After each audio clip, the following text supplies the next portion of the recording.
Hello दोस्तों, मेरा नाम है फैज और आज की वीडियो में हम समझेंगे सुपर हीट के बारे में। जो कि एक भाई ने रिक्वेस्ट करके पूछा था कि भाई लो सुपर हीट और हाई सुपर हीट में क्या फ़र्क है। तो भाई का इंटरव्यू हुआ था तो ये क्वेश्चन उन्होंने रिक्वेस्ट करके पूछा कि भाई इसको बताएं कि क्या इसमें फ़र्क है, क्या इसका जो है जवाब होगा। तो आज की वीडियो हम सुपर हीट के बारे में समझेंगे और जो जवाब है भाई का ऑटोमेटिक जो है सॉल्व हो जाएगा कि सुपरहीट क्या है और लो सुपरहीट हाई सुपरहीट में क्या फ़र्क होता है। तो एक्चुअली में आप जब ये सुपरहीट समझ जाएंगे तो आपको ऑटोमेटिक जो है इसके जो सवाल जवाब आप अपने आप से ही दे लेंगे। तो सबसे पहले हम देख सकते हैं यहाँ पे रेफ्रिजरेशन साइकिल है और इसको थोड़ा समझ लें तो अब आपको सुपरहीट के बारे में समझ में आ जाएगा। तो हमारा जो रेफ्रिजरेशन साइकिल होता है उसमें मेन 4 कंपोनेंट्स होते हैं, जैसे आपको पता है कंप्रेसर, कंडेंसर, एक्सपेंशन वॉल और इवेपरेटर। तो यही मेन 4 हमारे रेफ्रिजरेशन साइकिल में होते हैं और ये रेफ्रिजरेंट को फ्लो कराते हैं और यही पूरा सिस्टम मेंटेन कराते हैं, जिसकी वजह से हमारे सिस्टम में कूलिंग होती है।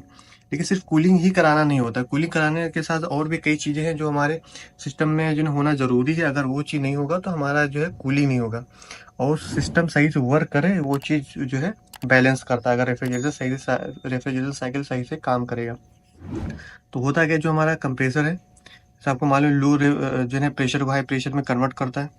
फिर यहाँ से जो रेफ्रिजरेंट निकला वेपर में निकला और हमारे कंडेंसर में गया, तो कंडेंसर का काम है वेपर से लिक्विड में कन्वर्ट करना। इसने जो है 100% कन्वर्ट कर दिया लिक्विड में।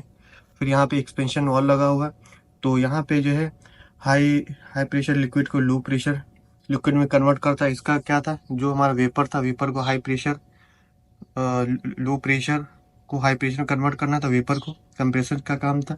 एक्सपेंशन वाल का काम है ये कि हमारे लो हाई प्रेशर लिक्विड को लो प्रेशर लिक्विड में कन्वर्ट करना। तो इसने जो कन्वर्ट किया हाई से लो में कन्वर्ट किया लिक्विड को। फिर यहाँ पे आया रेफ्रिजरेंट हमारा बॉयल अप होता है। जब हमारे रूम की हीटिंग इस इवेपरेटर में लगती है तो वो जो है क्या करता है, यहाँ पे जो रेफ्रिजरेंट बॉयल अप होता है, क्योंकि रेफ्रिजरेंट हमारा जो उसका बॉइलिंग पॉइंट होता है, अगर एटमॉस्फेरिक की बात करें, जो बॉइलिंग पॉइंट होता है वो एटमॉस्फेरिक प्रेशर की बात होती है। तो हमने यहाँ पे देखा रेफ्रिजरेंट का हमारा बॉइलिंग पॉइंट है -40 डिग्री सेल्सियस, ठीक है। तो 40 डिग्री सेल्सियस तक ये बॉइल अप हो सकता है, यानी इतनी कम जो है ये टेम्परेचर में भी ये बॉइल अप हो जाए, यानी लिक्विड से वेपर में कन्वर्ट हो जाएगा।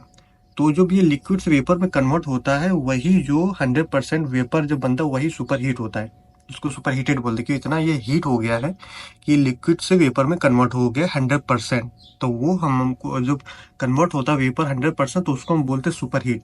तो सुपर हीट हमारा यहाँ पे रेफ्रिजरेंट भी हो सकता है, सुपर हीट हमारा जो यहाँ पे वाटर भी हो सकता है, कुछ भी हो सकता है। लेकिन ये अगर 100% बॉइलिंग पॉइंट यानी इतनी हीट दी जाए कि वो हमारा लिक्विड से वेपर में कन्वर्ट हो जाए और वो भी 100%, तो हमारा वो सुपर हीटेड रेफ्रिजरेंट बोला जाएगा या वेपर बोला जाएगा, ठीक है। तो ये वो चीज़ है, यानी सुपर हीट वो चीज़ हुई, यानी इतना हीट किया कि वो लिक्विड से वेपर में कन्वर्ट हो गया। तो यहाँ पे जो क्या हुआ, बॉइलिंग पॉइंट हमारा -40 डिग्री था, तो रूम की जो गर्मी है, रूम का जो टेम्परेचर है, मान लेते हैं अप्रोक्सीमेटली 24 डिग्री वो सेंटीग्रेड है।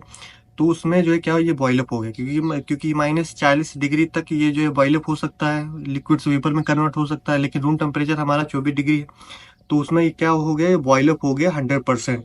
अब यहाँ से जो लिक्विड आ रहा था वो इवेपोरेटर के आउटपुट पे ये जो पूरा का पूरा वेपर बन गया।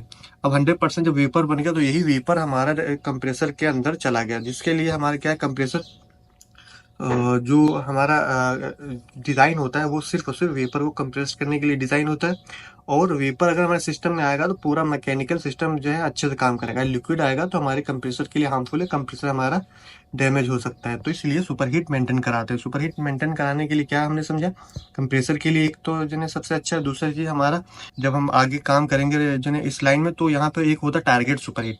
तो टारगेट सुपर हीट भी मेंटेन कराते हैं। उससे दो चीज़ होता है, एक तो रेफ्रिजरेंट हमारा प्रॉपर जो है सिस्टम के अंदर चार्ज होता है, दूसरी चीज़ हमारे कंप्रेसर को वेपर ही मिलेगा इतना, यानी सुपर हीट जो है हमको मेंटेन कराना होता है। तो जब भी आप जो है रेफ्रिजरेंट में देखेंगे कि टारगेट जो है वो सुपर हीट एक नेम प्लेट दी रहती है, उसके ऊपर लिखा हो रहता है इतना टारगेट सुपर हीट, तो वो टारगेट सुपर हीट हमको मेंटेन कराना होता है। तो टारगेट सुपर हीट वहाँ पे मेंटेन कराया जाए जहाँ पे हमारा फिक्स ओरिफिस लगा होता है या कैपिलरी वगैरह लगा होता है, जहाँ पे हमारा प्रेशर अप डाउन नहीं होता है, ये टेम्परेचर के हिसाब से, लोड के हिसाब से। तो वहाँ पे सुपर हीट मेंटेन कराया जाएगा। जो यहाँ पे एक्सपेंशन वॉल लगा तो यहाँ पे सब कूल मेंटेन कराया जाएगा। तो सब कूल क्या है हम किसी नेक्स्ट वीडियो में समझेंगे। तो उम्मीद करता हूँ आपको जो है सुपर हीट समझ में आ गया होगा कि क्या सुपर हीट है। तो लो सुपर हीट का मतलब यहाँ पे इवेपरेटर में जो हमारा बॉयल अप हो रहा है रेफ्रिजरेंट वो कम, यानी बॉयल अप हो रहा है, प्रॉपर बॉयल अप नहीं हो रहा। और हाई सुपर हीट का मतलब है कि पूरा का पूरा जो है ये बॉयल अप हो गया। तो ये बॉयल अप होने का जो मार्जिन है वो जो है इसके ऊपर कई सारी ये बातें डिपेंड करती हैं। वो जैसे हमारा जो है ये लो सुपर हीट है, तो हो सकता है हमारे सिस्टम में रेफ्रिजरेंट ओवरचार्ज हो चुका हो, इवेपरेटर गंदा हो, फिल्टर गंदा हो, जो हमारी एयर है प्रॉपर मेंटेन नहीं, जिसकी वजह से हमारा ये लो सुपर हीट है। और हो सकता है अगर हाई सुपर हीट है तो हाई सुपर हीट में हो सकता है रेफ्रिजरेंट हमारा ओवरचार्ज हो, और भी कई सारे रीज़न हो सकते हैं। तो सुपर हीट लो हाई के कई सारे रीज़न हो सकते हैं, लेकिन मेन आप जो जो उसका रीज़न है, जो यानी जो उसका जवाब है, जो उसकी वो डेफिनेशन यही है कि हमारे इवेपरेटर में जो रेफ्रिजरेंट बॉयल अप हो रहा है, लिक्विड से वेपर में कन्वर्ट हो रहा है, वो कम क्वांटिटी में कन्वर्ट हो रहा है, यानी प्रॉपर कन्वर्ट नहीं, जिसकी वजह से लो सुपर हीट हमारा मिल रहा है यहाँ पे। हाई सुपर हीट का मतलब है कि 100% वेपर में कन्वर्ट हो गया। तो हमें यहाँ पे अगर हाई और लो का होता तो HVAC सिस्टम में, जैसा मैंने बताया है, यहाँ पे टारगेट सुपर हीट मेंटेन कराया जाता है। तो उस टारगेट सुपर हीट से अगर ज़्यादा हो जाएगा तो हाई जो सुपर हीट में कन्वर्ट वो किया जाएगा, और टारगेट सुपर हीट से अगर कम हो जाएगा तो वो जो है कम सुपर हीट में जो है उसको काउंट किया जाएगा। जैसे मैंने अभी बताया तो 10 डिग्री फ़ारेनहाइट या जो भी उसका वो टारगेट जो सुपर हीट है, हर रेफ्रिजरेंट का, हर AC का अलग अलग होता है। तो अप्रोक्सीमेटली हम मान लेते हैं 10 या 12 डिग्री फ़ारेनहाइट। तो उससे अगर कम जाएगा तो लो सुपर हीट हो जाए, उससे ज़्यादा जाएगा तो जो है हाई सुपर हीट हो जाए। तो लो सुपर हीट में मेंटेन अगर हमारा हो रहा है तो हमारे कंप्रेसर के लिए प्रॉब्लम है, हमारे सिस्टम के अंदर लिक्विड जा सकता है।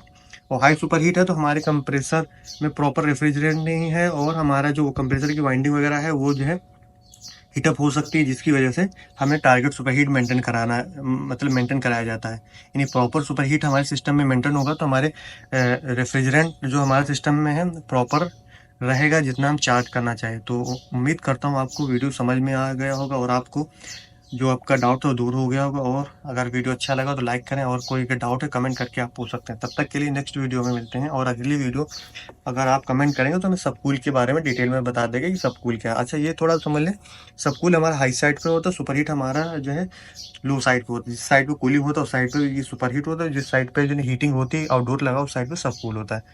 तो मिलते हैं नेक्स्ट वीडियो में।